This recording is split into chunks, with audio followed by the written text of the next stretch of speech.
Good morning, everybody. It's a Friday, the 8th of May, and we're calling this Confident Friday. And thank you to the person who suggested this title. She's going to get an hour of a virtual hour of my time when we can make it convenient to each other. And I've also got a title for next Friday, Frivolous Friday. So the person who suggested that is also going to get a virtual hour of my time. So I'm looking forward to that, and I will be in touch with them separately. And please be assured that's whenever they want. Now, to confident. Okay, hair now. The hair's definitely annoying me these days, but I'm keeping away from this as there's no Frexit fringe moments. To feel confident, we need to have clarity, certainty, and hope. Now, I've said before, and I don't really want to get into sort of politics or some argument about politics, but for me, and I think many others, I think unfortunately there has been too little clarity and certainty from our leaders. And this can mean that many of us might be losing hope. And we really need to create our own clarity, certainty, and hope. Now, when we have clarity, certainty, and hope, we feel more confident. And I thought I would share with you a story of many, many moons ago. Now, I probably, having lost my son Bruce, that has changed kind of my whole attitude to life in a way. And I have to be more positive. Can't bring him back, but he would want me to move on. But before that time, little things huge things at the time would get to me. And one of them was I was in a situation, I won't give much background to it, but I really thought that my life as I knew it was over, and I was having to kind of consider new avenues for careers. And this might resonate with lots of you, but in the times when we used to send out letters, it wasn't by email. I must have sent out hundreds of letters. No replies from some. I mean, it's so discourteous, but we find that when we're applying for jobs, you never hear. I mean, really, unless you're going to be asked for an interview. So I was kind of losing hope, and I've always used my ABC. So I thought, I need to let this go. Something will come that will suit me. And it's the old Scottish or Glaswegian phrasing, what's for you'll no go by you. So I thought, right, I need to kind of relax into this. Something will happen. Now, unknown to me, but one of my letters had reached a person who'd started his own consultancy. I had worked with him sort of months before, and I mean, George is his name, and I can't thank that chap enough. He actually put my name forward as examiner for an institute, and in a way I never looked back. That changed that part of my life really forever. And I had to create, I suppose, my own confidence that something would happen. And I just kept affirming, doing my deep breathing, and just imagining myself in a job I wanted.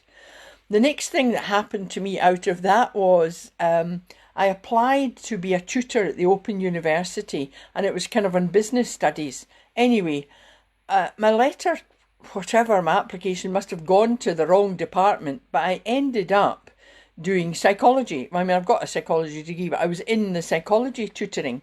So I was approached to do residential school, and wow, that just changed my life forever. And I have I remember the memories of my first time down. It was Sussex University. It was a glorious summer, and the huge campus down there. And I didn't know anybody. I didn't know any of the other tutors, didn't know any of the students, didn't know what to expect. And again, I thought, right, I just have to remain positive that this will all work out. And the laugh was actually that I was told that a ticket was prepared for me by train, and from Glasgow to Sussex, I had to leave at 8 in the morning on Saturday to be there at 12. So I had to phone them and say, look, that just doesn't hack it at all. I mean, I'll never get there in time. So I think they'd meant the Friday. So I left on the Friday. I arrived at midnight in Sussex, and it was so dark. It was raining like there was just no tomorrow. It was just pelting down, and the lights had gone out. And in the station, there were students obviously going to their residences on that night, and I spoke to a couple of them, and they went, oh, it's down through there, and it's through this sort of long tunnel. And quite eerie, but I'm dragging my suitcase, got there, out the other side to blackness. I mean, there was just bushes, trees, there was nothing. And I thought, right, this is where I'll give the tips later on the posture. I thought, right, be confident, show that nothing's going to faze you. So I set off with the suitcase, and I don't know if anybody knows Sussex University. The campus is gorgeous in the daylight and in the sun. But I went left, which took me up all these stairs. I'm bumping the suitcase, get to the top, and I couldn't see a thing. And then I sort of saw a light in the distance, and I thought, right, we'll head down there. So I headed down there, and there was went through another tunnel, quite eerie, completely silent, rain outside, and they'd fountains in this area. So I thought, right, what will I do now? Which route? It's like when, remember yesterday we did the Golden Path. What route do you take? So I thought, right, what path am I going to take here? And then I noticed there was a button on the wall, and it said, press this button if you need help. So I pressed the button, and it made a noise, and then somebody went hello, and then it was cut off. Well, this went 2 or 3 times. Eventually the chap came down to the door, and he said, oh, that button's not working. I thought, right, okay. I said, well, I'm new and I need to know where to go. It's for the residential school. Oh, he said, I don't know either. I thought, well, right, okay. And this is through the screen, didn't open the door. So I said, right, thanks. So I wandered off, and then I saw a bus, the midnight bus bringing students from the town into the university, having had a great Friday night.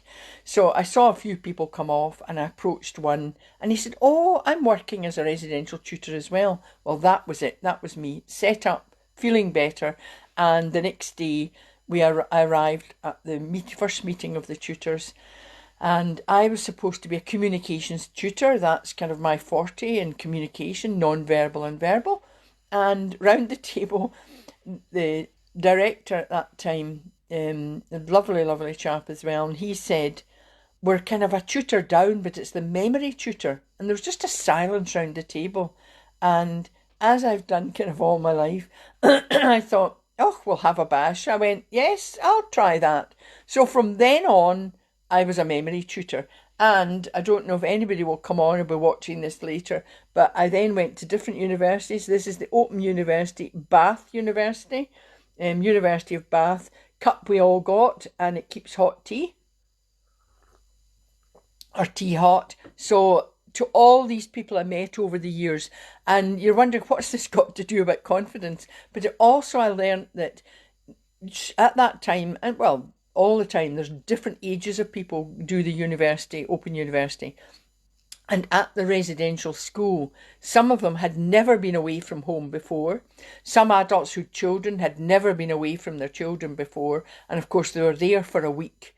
And you could see some took it in their stride, just, oh, this is going to be great fun. Others were terrified, and it was trying to calm them down. And I was kind of the go-to person. And I just said, look, you need to treat this as a new experience. And I taught them some of my sort of just saying, look, ABC, you're deep breathing, you're not going to be targeted. It's a group. We're all in, at that point, we were all in the same boat, rather than just now, we were all in very different boats. Although they had different lifestyles, we definitely were all in the same boat during that week, that others just needed a bit more support than others. So back to, what do we do to be confident? Well, we've been stuck in so long, although we've been able to go out a walk and things. We really need to use our imagination. And those who have been coping better have been using their imagination very creatively, and posting it up on social media, looking really good, making everybody else feel really good.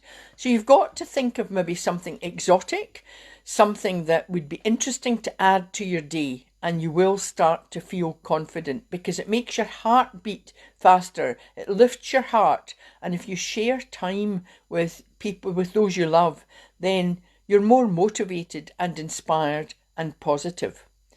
But remember, if you still can't share an actual space with people, and we've talked about this throughout all these videos, a virtual hug and a smile. A virtual hug, it raises your spirits and everybody else's. And remember, of course, you can give yourself a hug. We've talked about that before.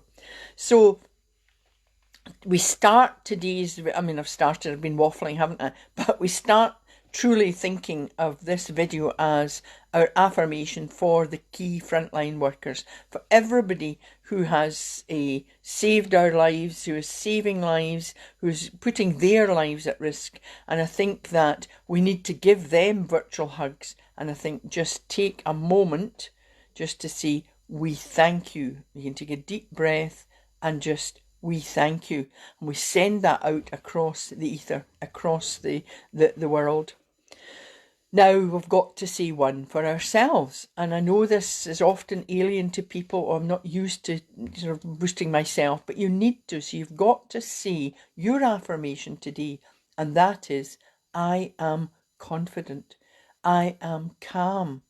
I am confident. Just keep repeating that.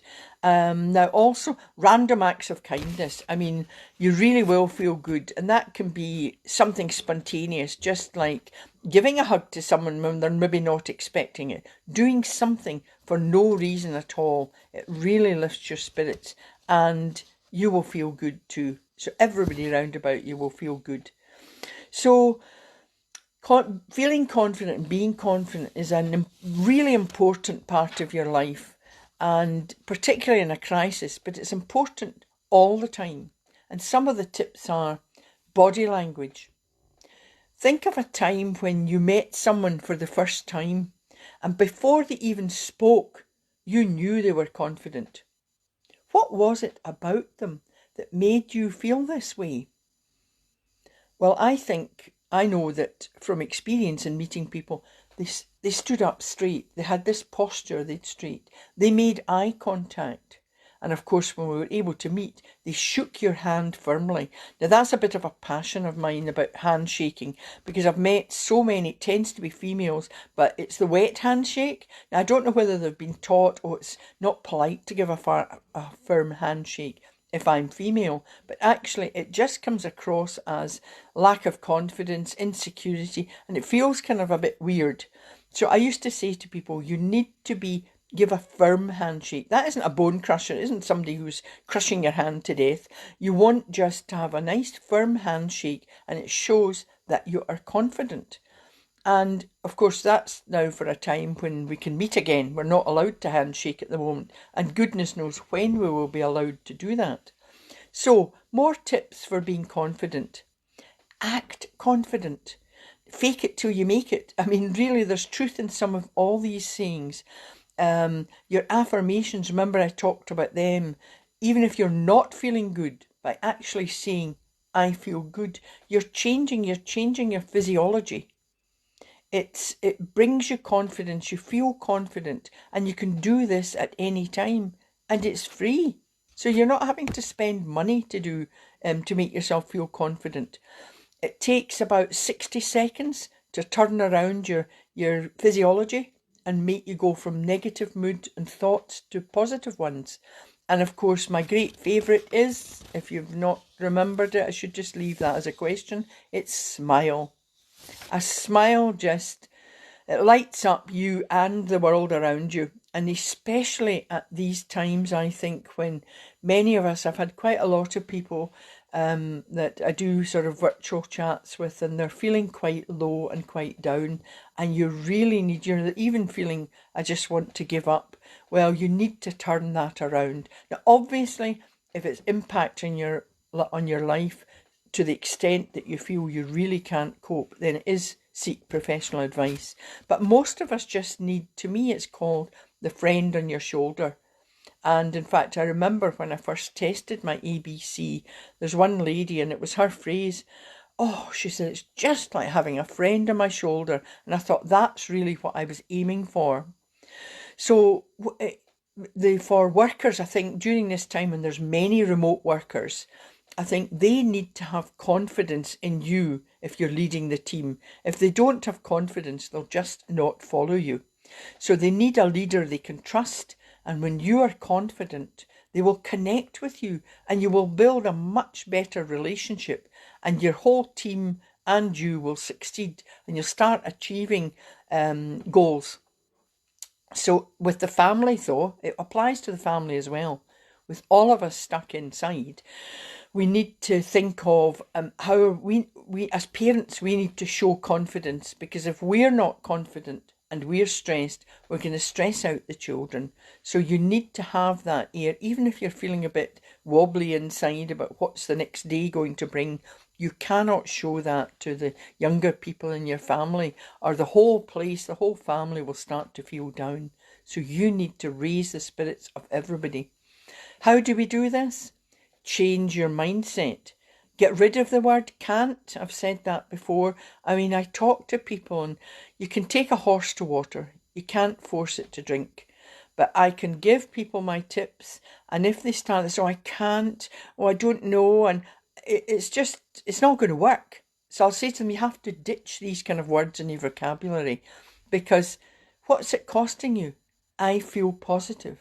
I feel calm. I feel better already. So just say these things, and your positive mood will influence how you feel about yourself. And of course, changing your mindset, I say it again, it is free. So if you've been listening and watching my videos, I hope that you do understand this. And although they are small, they're easy tips, they are very effective if they're used regularly. And this, to me, this time of doing my videos with you has given me the, I suppose, the forum to get out there that the ABC should become like a good habit for you. And for something to be a good habit, you need to do it for at least, some people say 20 days, I say 30 days.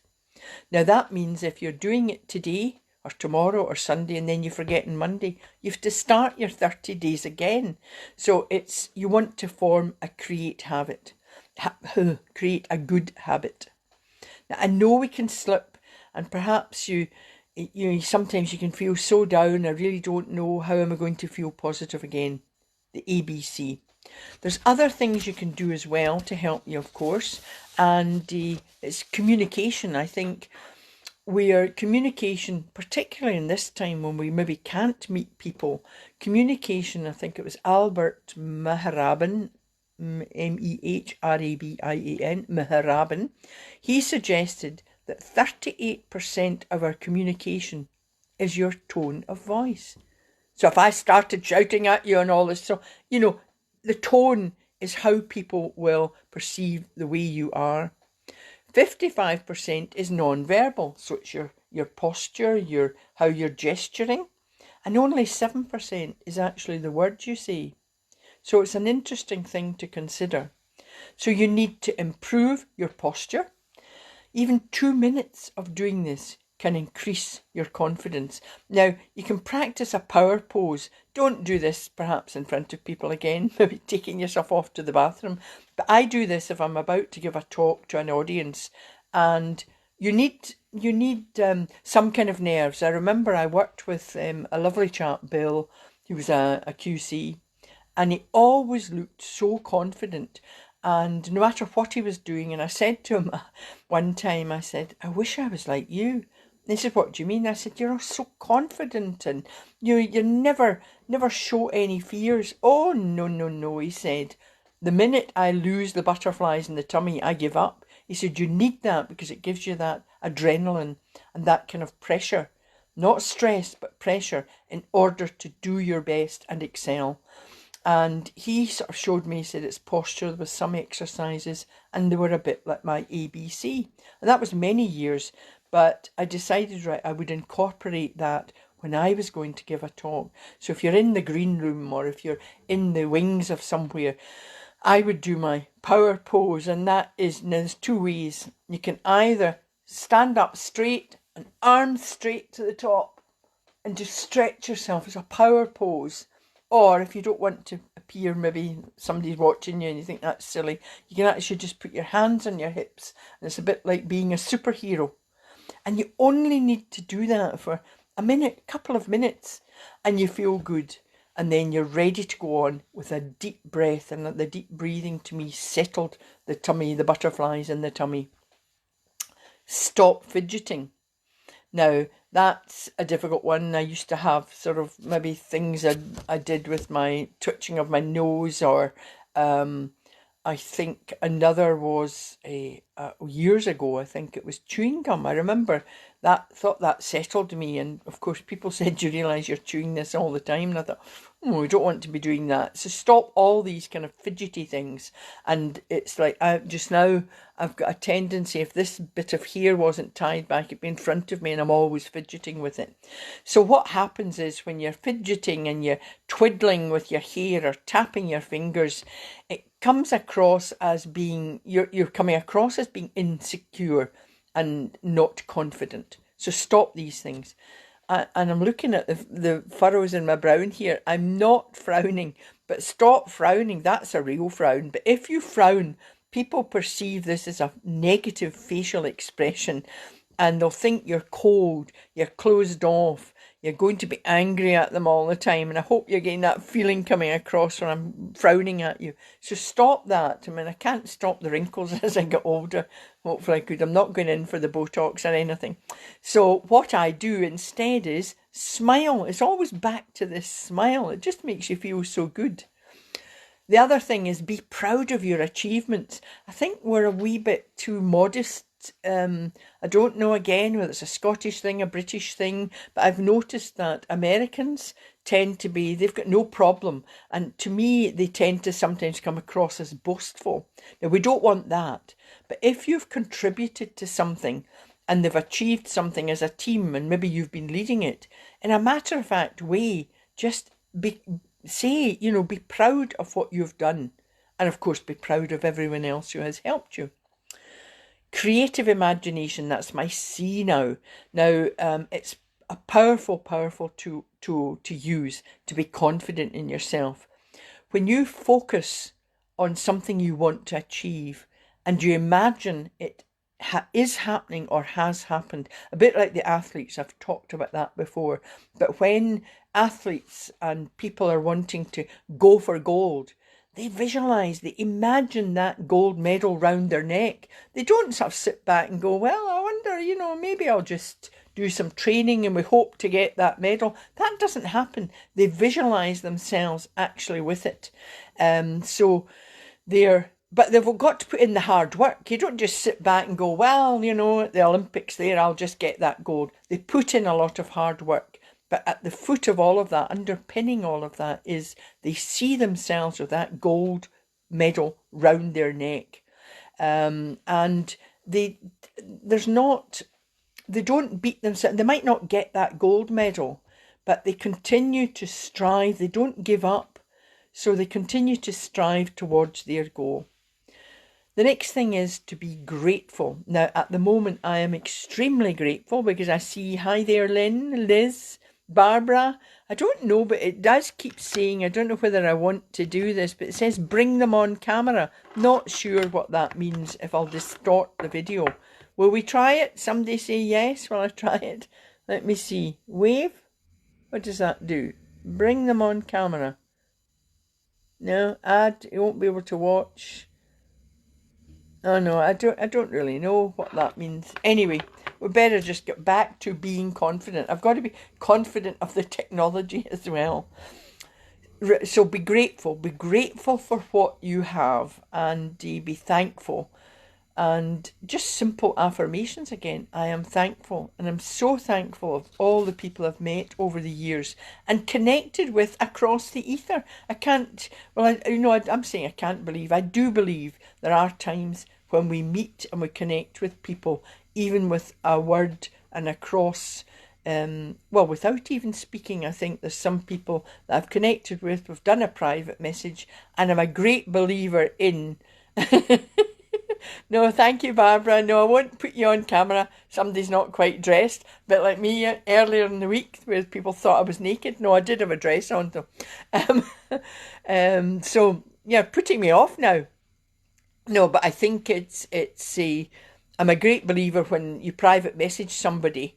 That's great and it's super. But I love lifting the phone and just hearing the voice. It makes that other connection, and I think it's kind of all about communication, isn't it? You want to hear the voice as well, and nothing better than that, So the next thing is love yourself first. And we're not very good at that either here, I think, certainly in Glasgow and Scotland, maybe the UK again, because it's past conditioning. We've maybe been taught that saying, I love myself and look at me, it's boastful and it's selfish and you shouldn't be doing that kind of thing. But you need to sort of ditch these thoughts and start asking yourself, well, are these my beliefs or someone else's beliefs? If you've been brought up to be loved and show that you can love yourself, then the world is your oyster. I mean, there's just no limits to what you're capable of. Whereas lots of people who haven't had that kind of nurturing, they get into a kind of downward spiral of, I don't think I could do that. I won't be capable of that. And if I'm mentoring people like that, then I tend to say to them, whose belief is this? Is this you? And often it's close family. I mean, I think in maybe families where they've had to work very, very hard and nobody has gone to university. And I had one chap say that, I don't think I'll make university. And I said, but you've got your place. And he said, yes, but I don't think I'll manage. I said, who said this? And it turned out actually it was his dad. His dad's words like, why are you going to university? I mean, I've done all right for the family and I haven't been to university.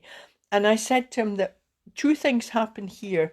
He's worried because you might end up knowing more than him. And there's a fear that he won't be the same person in your eyes. And of course, you have to say to people, that is his fear. Now, if I could get hold of the father, I would say to him, be proud of your son. That if you've got a good relationship with somebody, that is not going to stop that. But you've got to sort of look back and think, right, are these beliefs are mine? And never let anyone dull your shine. And the other one is mindfulness. Now, we talked a wee bit about that yesterday on the worries. Mindfulness it's difficult to do. Lots of people say to me, there's mindfulness courses and it's all about living in the present. It's about clearing your mind. And if you've tried anything, if you listened to yesterday's on the worries, it is very difficult to clear your mind. I mean, it's a bit like that paint's wet, don't touch it. I want to touch it. So if somebody says, clear your mind, my mind's suddenly full of ideas, full of thoughts, until I think it's going to explode. So, you have to just take a moment and I think just remember that stop worrying about the past, stop worrying about the future. Because if you continually worry about these things, then you're actually taking away the peace of today. So be confident. I am confident. And I thought I was going to do the golden sunset meditation. But in fact, I don't know if you can see them, but I've got some beautiful flowers behind me. I've had some lovely presents this week and thank everybody for that. And I thought I would do maybe nature's beauty. What do you want? Is anybody there? Do they want golden sunset, beautiful garden? Will I do the beautiful garden? It's not the sun's, well, it's quite nice today. There's the sky and the clouds, a wee bit blue, not as blue a sky as earlier. Right, well, I think I'll just do the beautiful garden. It's nature's beauty, this, because I think it can help you feel more positive thinking about nature, a walk in nature, what we've done before. So I want you to close your eyes. Sit up straight, of course. Feet planted on the ground. If you're able, of course, to go out into the garden and be with nature, then that is wonderful as well. But imagine yourself. Take a deep breath in through the nose and exhale through the mouth. Now imagine yourself in a beautiful garden. And I'm about to say that the garden I'm imagining at the moment is, there's a lady on just now, Liz, and her fabulous husband looks after just a gorgeous garden, and it's got beautiful flowers. So I'm taking myself off to my good friend's garden at the moment in my mind. So wherever you are, imagine you are in a beautiful garden. Take a moment to admire all the flowers, their beauty, their glorious colours. Imagine all the different flowers, roses, lilies, daffodils, pansies, bluebells, your own favourite flower. Imagine how the colours blend together. Choose a flower, your favourite flower, and take a moment to smell the scent. Admire the colour and feel the softness of the petals. The beauty of nature is all around. Now take a deep breath in through the nose. Hold and exhale. Take another deep breath in, and as you breathe in the scent of the flower. Let the scent flow into your body. Let the beauty of nature fill your mind. Hold this in your mind. As you exhale, slowly open your eyes and say, I am aware of the beauty and creativity of nature. I feel relaxed. I feel calm. I am confident. And say to yourself, I feel awesome. I feel marvellous.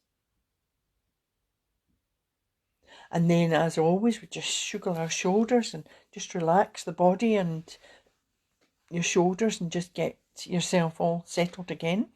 And thank you very much for watching. And I hope you've enjoyed today. I don't do a video on Saturday and Sunday, so I get a wee rest. But I continue to do my ABC, which I hope you're doing. And then I want you to maybe think of names if you want to private message me or post up names for the constructive, nice, positive names for the videos for next week. I've got one for Friday, remember, Frivolous Friday. So maybe we should lighten the mood for next week and something that's a bit more light-hearted. So any suggestions, positive suggestions, welcome. And of course, if I choose your title, I'm not very good at these quizzes. I put up too many, I think too many choices. So if I choose your title, you get a virtual hour of my time to talk about anything you want, and I will enjoy that too. So have a great weekend. Well, have a great day today, and have a great weekend. And thank you again. It's just lifted my spirits this morning as well, and I feel confident and ready to face the day and face a very positive weekend. Thank you. Bye.